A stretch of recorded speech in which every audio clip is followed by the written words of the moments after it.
Now, as we said, China, Iran and Russia are closing ranks as their relationship with the United States and its allies rapidly deteriorates. The Chinese Defense Ministry announced today that it's staging naval drills with Iran and Russia in the Gulf of Oman this week. Chinese leader Xi Jinping has promised to strengthen its national security and forge its military into a, quote, Great Wall of Steel.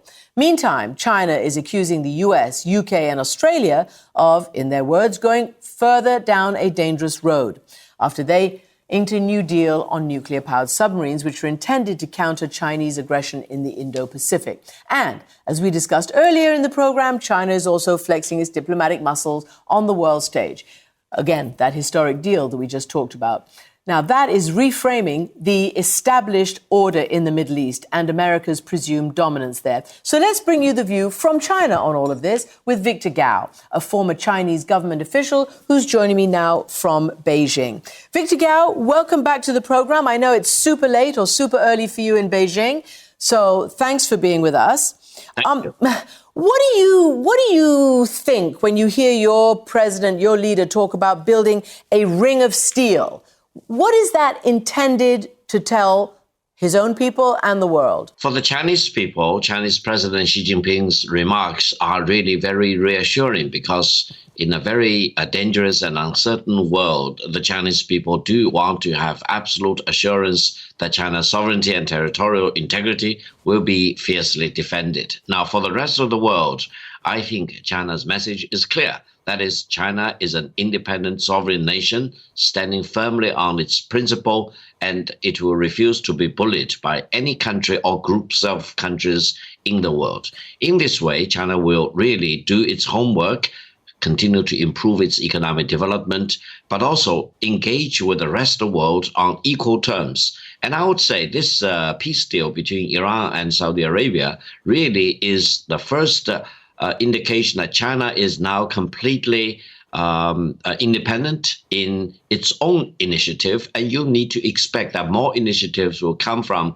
China in mediating and playing good offices in very difficult situations, like, for example, involving Israel and Palestine, or involving Myanmar's relations with ASEAN, or even with the denuclearization issues on the Korean Peninsula. You will see a much more proactive profile coming from China based on this self-confidence and assurance and the need for promoting peace rather than agitating for war by some other countries in the world. Okay, so that's really extraordinary. I mean, you said a few things that are regional that make sense, but then you went and said that they may get involved between Israel and Palestine, which the Chinese have never done. That's pretty extraordinary if they take that on. Do you really think that's going to happen? Absolutely. I think there are already preliminary initiatives in that direction. Why? Because China has always been a very staunch supporter of the legitimate causes of the Palestinian people on the one hand. On the other hand, China has also been a very close and friendly nation towards Israel. China-Israeli cooperations are very deeply rooted and covers many industries and areas. China believes that its good relations with both Palestinians on the one hand and Israelis on the other hand gave them this unique position that they are impartial between Israelis and the Palestinians, and they have the moral high ground to promote peace, because China still believes that if Israelis and Palestinians can work out a better solution to take care of the legitimate interests of both sides, it will be a good solution for themselves as well as for Middle East as a whole. So Victor Gao, let me just interrupt you for 1 second, because that leads me to ask you another question. So China, you said, is showing its new self-confidence and its desire to play a much bigger world role. It also says that it abides by the UN conventions and charters and respects territorial integrity. So can you explain to me how it squares that circle whereby it's so close to Russia, which has violated the UN Charter about invading another country, and right now it is, loudly proclaiming that it's about to have unprecedented joint military exercises with Russia and Iran.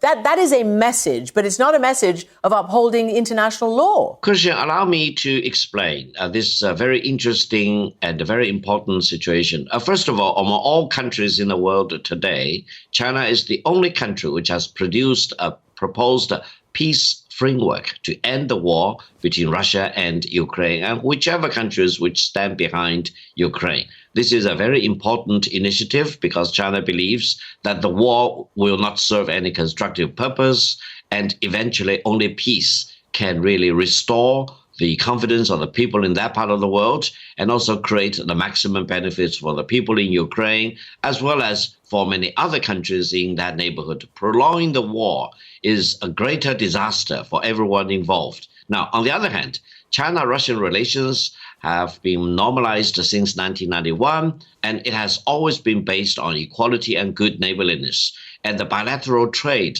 started back in 1991. As a matter of fact, it started back in 1989 when the former Soviet Union was still around. And no one should expect that they can throw a wedge into China-Russian solidarity and cooperation and good neighborliness. Yes, indeed, China and Russia are conducting military exercises, both involving their army, naval forces, and air forces. This actually should be viewed as really a contributor to peace and stability, not only between China and Russia, but in our part of the world. With Iran, I mean, there are very few people who are going to see that as peaceful. But we'll see. But I guess, you talk about the Chinese peace plan. Well, that's been roundly denied and denounced by, basically it's Russia's peace plan. It's Russia's idea. So what do you think President Xi is going to say to President Putin when he visits soon? And then apparently we understand he's going to speak remotely with President Zelensky. Now, first of all, I think to really promote this peace proposal, I think China need to reach out to both Russia and Ukraine. I don't think there is any firmed up arrangement as to how this arrangement between China and Ukraine will be eventually finalized. But I can assure you that there are channels of communication between China and Ukraine at the very top, and in multiple ways. So they keep talking with each other. And between China and Russia, of course, they have hotlines. They can compare notes and talk with each other about many things, not only about the war, but more importantly, about China-Russian cooperation in many areas. China is probably the only country today, in the world of today, which is well equipped to broker a deal between Russia on the one hand and Ukraine on the other hand, because it does not have a vested interest. China's only interest is to promote peace between these two countries on the basis of the UN Charter and full respect for sovereignty and territorial integrity of the member states of the United Nations. On that basis, I think whatever territorial disputes between Russia and Ukraine can be really talked about in peace and diplomacy rather than through war. And no one should be allowed to pour more fuel onto the war in Ukraine, leading to more destructions and more loss of civilian lives in Ukraine. Lastly, your foreign minister has defended ties, as you are doing, with Russia. He says the more unstable the world becomes, the more imperative it is for China and Russia to advance their relations.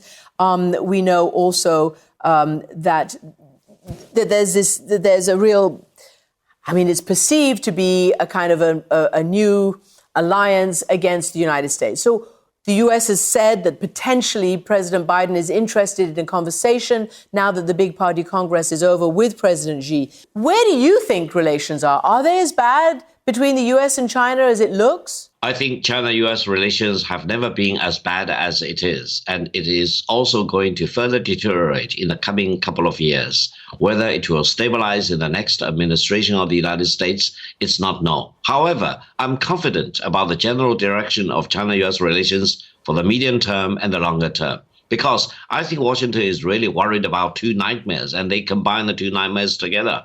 They worry about China surpassing that of the United States in terms of the size of the economy. They also worry that as a result of that, China will impose its views, political system and ideology onto the United States. From the Chinese perspective, these two things are completely not related with each other. China believes that it will continue to grow, and eventually the size of its economy will be larger than that of the United States. It's inevitable. It's a megatrend of our world. But on the other hand, China will never impose its political system or ideology on any other country, especially onto the United States. I think between China and the United States, what we believe will happen is to live and let live.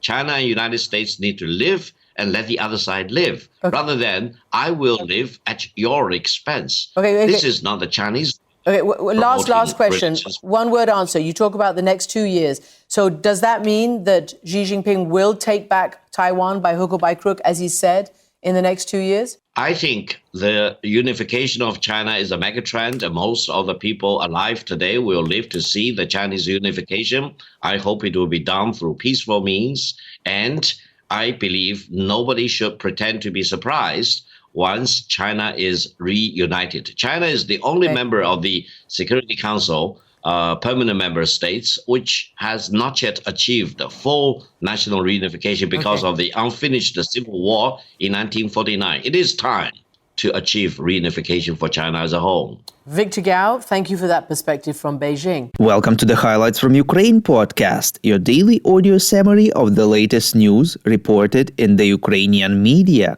My name is Artem, and here is the news. For 384 days, Ukraine defends itself against the forces of the Russian invasion.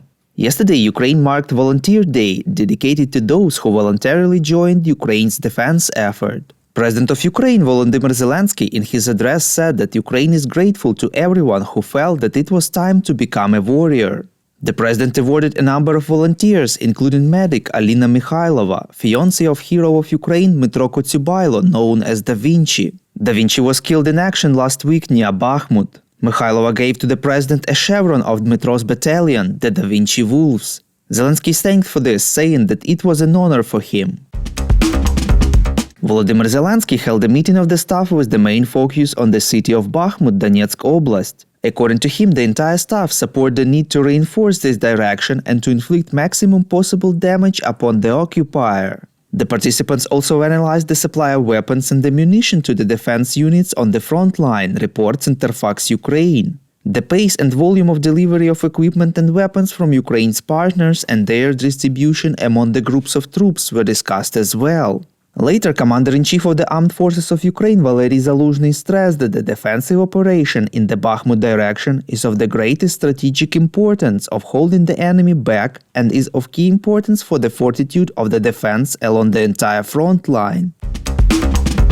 The National Security and Defense Council of Ukraine refutes the information of the Washington Post about the deterioration of the quality of the Ukrainian army due to the loss of skilled fighters, which endangers the spring counteroffensive, reports Ukrainska Pravda. Oleksiy Danilov, the secretary of the council, acknowledged that the situation is difficult as Ukraine has waged a war against a larger enemy for over a year now. But there is nothing unexpected here, stressed Danilov. Russia plans to launch a new recruitment of contract soldiers to the army, with plans to add 400,000 new recruits, reports Radio Liberty. According to the media, the Russian Ministry of Defense sent documents to the regions indicating the number of contracts that should be signed from April 1st. The main part of the work will be carried out by the military commissariats, and the governors will be responsible for the implementation of the plan in their regions. Defense Minister of Ukraine Oleksiy Reznikov announced that the meeting of the contact group on the defense of Ukraine in the Ramstein format will be held on March 15th, reports Unian. The minister also discussed priorities of the future meeting with U.S. Defense Secretary Lloyd Austin. The Ramstein Group unites defense ministers and other high-level officials from over 50 states that provide military support to Ukraine or consider doing so. The group, led by the US, is aimed to coordinate international military aid for Ukraine.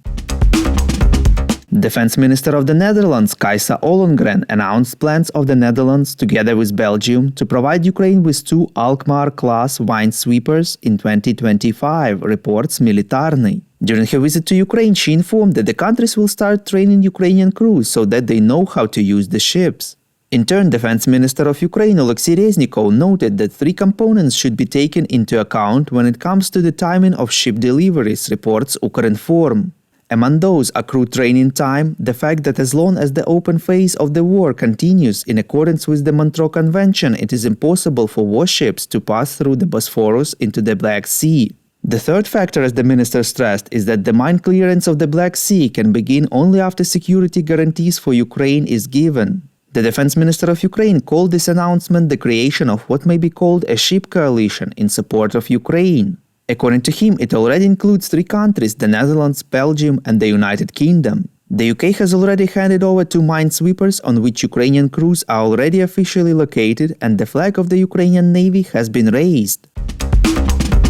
Prime Minister of Poland Mateusz Morawiecki said that MiG-29's aircraft may be delivered to Ukraine within the next 4 to 6 weeks, reports Radio Liberty. He did not provide any further details. Defense Minister of Slovakia Jaroslav Naď said earlier that Slovakia plans to make a decision on the supply of MiG-29's aircraft to Ukraine, and Poland officially expressed its readiness to act jointly on this matter.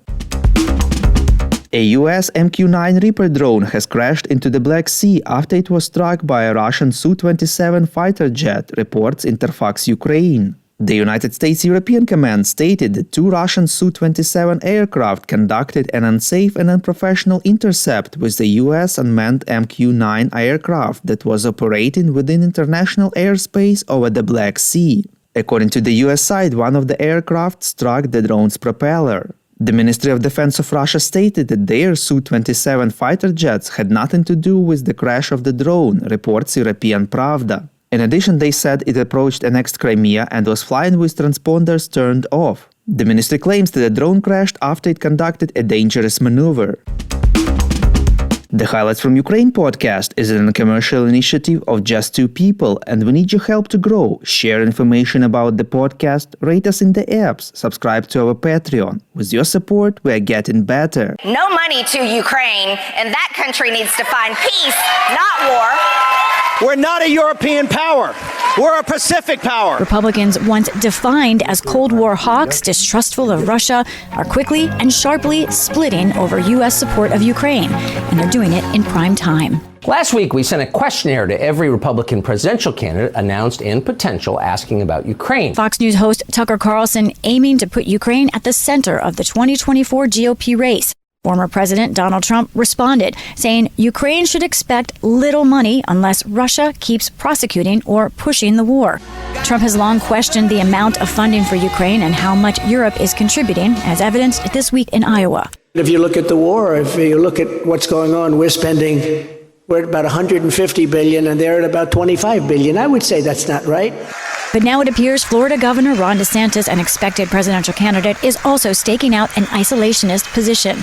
In his response to Tucker Carlson, DeSantis wrote, while the U.S. has many vital national interests, becoming further entangled in a territorial dispute between Ukraine and Russia is not one of them. That elicited this from Carlson. DeSantis is not a neocon.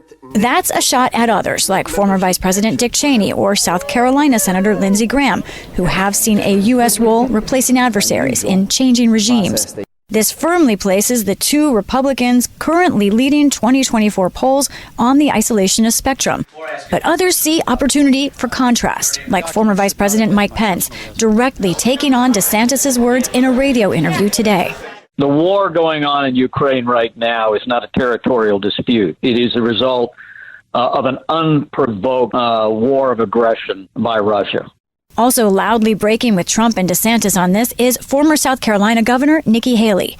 Last week in Iowa, an audience member interrupted her. Hang on. Saying Ukraine is not an ally. Haley responded that Ukraine is a staunch ally and... This isn't about starting a war. This is about preventing war. We need to make sure we prevent a bigger war from happening. As for other potential Republican presidential candidates, South Carolina Senator Tim Scott said that degrading Russia's military is of vital interest to the U.S., and former Secretary of State Mike Pompeo did not respond to Tucker Carlson's questions. Amna? It's our Lisa Desjardins reporting on this important topic. Also joining us for more here in the studio is our Nick Schifrin. But Lisa, back to you for a moment. When you look at this division among Republicans, what is driving this right now? I spent a good time talking to some ambitious Republicans who are out on the stump and who also are working with donors.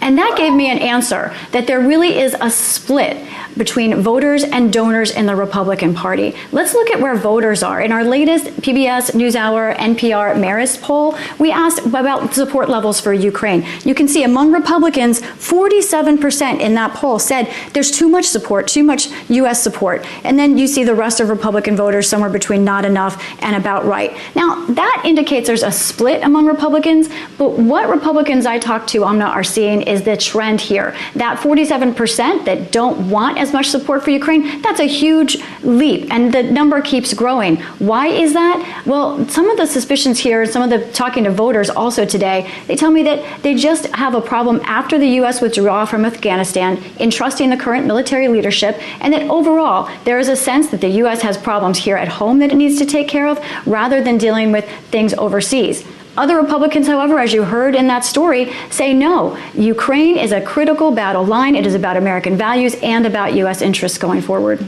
Lisa, obviously any future funding to support Ukraine would have to go through members of Congress. Is this debate, are these divisions influencing that decision potentially?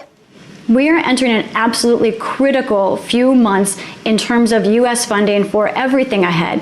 I think it's fair to say that the funding debate ahead of us for, let's say, the next 4 months is going to be potentially one of the most incendiary and unpredictable that we've seen in some time. And key in deciding whether Ukraine will get more critical support as they view it from the U.S. or not will be the U.S. Senate.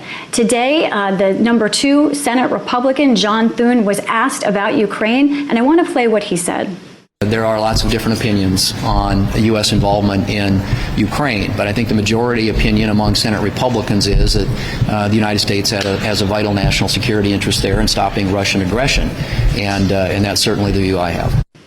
This will be a real test for Senate Republicans because a lot of them represent red states. They are under pressure. Some lawmakers telling me today that when they are out talking to voters, the greatest applause lines they get are talking about getting the U.S. out of involvement overseas. So Senate Republicans who generally do believe that Ukraine should be supported will be tested because in order for Ukraine to get any money, they're going to need that support in the U.S. Senate. Overall, I think you could say this is a real test about how you view Ukraine in the world, how you view Russia's role in the world, the U.S. role in the world, but also how Republicans view their own voters. So let's talk more about that here in the studio with Nick Schifrin. Nick, these divisions on how to view Ukraine are clearly emerging among the Republican candidates. How does all of this align with the Republican foreign policy experts you speak with? Yeah, no, we spoke to quite a few today and over the last few days. And as Lisa's reflecting, there is a split.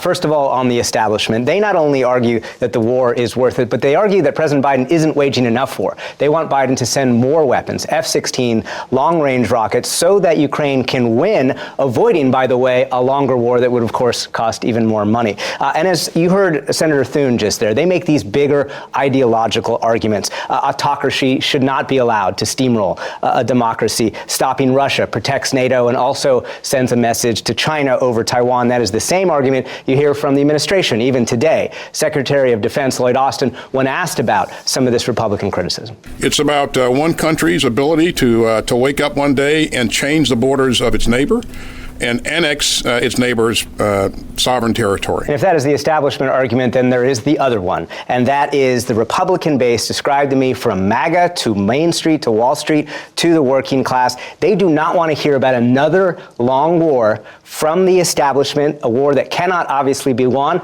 a war whose burdens these people think that they have to pay over these elite. Number 2, Ukraine is corrupt and in Russia's backyard. Number 3, why risk an escalation with a nuclear-powered Russia, who, by the way, was associated, of course, with President Trump's claim of a political hoax, when the real threat is, in fact, China, and we can't do both at the same time. And what's interesting, going back to Ron DeSantis' statement, because DeSantis is multiple strands of this, right? The part of this that Lisa highlighted. He started with this ultimate statement. While the U.S. has many vital national interests, becoming further entangled in a territorial dispute between Ukraine Ukraine and Russia is not one of them. But he doesn't end there. He adds this: the U.S. should not provide assistance that could require the deployment of American troops or enable Ukraine to engage in offensive operations beyond its borders. These moves would risk explicitly drawing the U.S. into the conflict and drawing us closer to a hot war between the world's two largest nuclear powers. That risk is unacceptable. That is an endorsement of President Biden's policy on long-range weapons and escalation. It is also a rejection of the Republican establishment's arguments